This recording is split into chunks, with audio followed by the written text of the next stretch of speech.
বাড়িতে বাচ্চারা থাকলে এটা সেটা খাওয়ার জন্য বায়না লেগেই থাকে।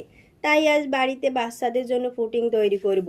প্রথমে কড়াইতে দুধটা ভালো করে ঘন জাল দিয়ে নেব। দুধটা যত ঘন হবে তত পুডিংয়ে স্বাদ আসবে। এবার সামান্য একটু জল, 1 কাপ চিনি দিয়ে ভালো করে লাল লাল একটা ক্যারামেল তৈরি করে নেব।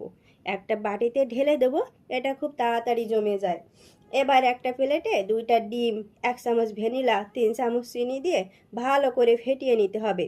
দুধটা ঠান্ডা হয়ে গেলে সব উপকরণ একসাথে মিশিয়ে একটা চেকনির সাহায্যে চেকে ক্যারামেলের বাটিতে ঢেলে দিতে হবে। এবার একটা কড়াইতে জল দিয়ে একটা স্ট্যান্ড বসিয়ে বাটিতে 20 মিনিট ভাপ দিয়ে নিতে হবে। এবার ঢাকনাটা উঠিয়ে দেখব একটা শলার সাহায্যে পুডিংয়ের ভিতর ঢুকালে গায়ে লেগে যাচ্ছে কিনা। পুডিংটা দেখুন কতটা সুন্দর হয়েছে, দেখেই মন ভরে যাচ্ছে। আমার বাবুটা খুব মজা করে খাচ্ছে। বাচ্চারা এসব হেলদি খাবার খুব পছন্দ করে।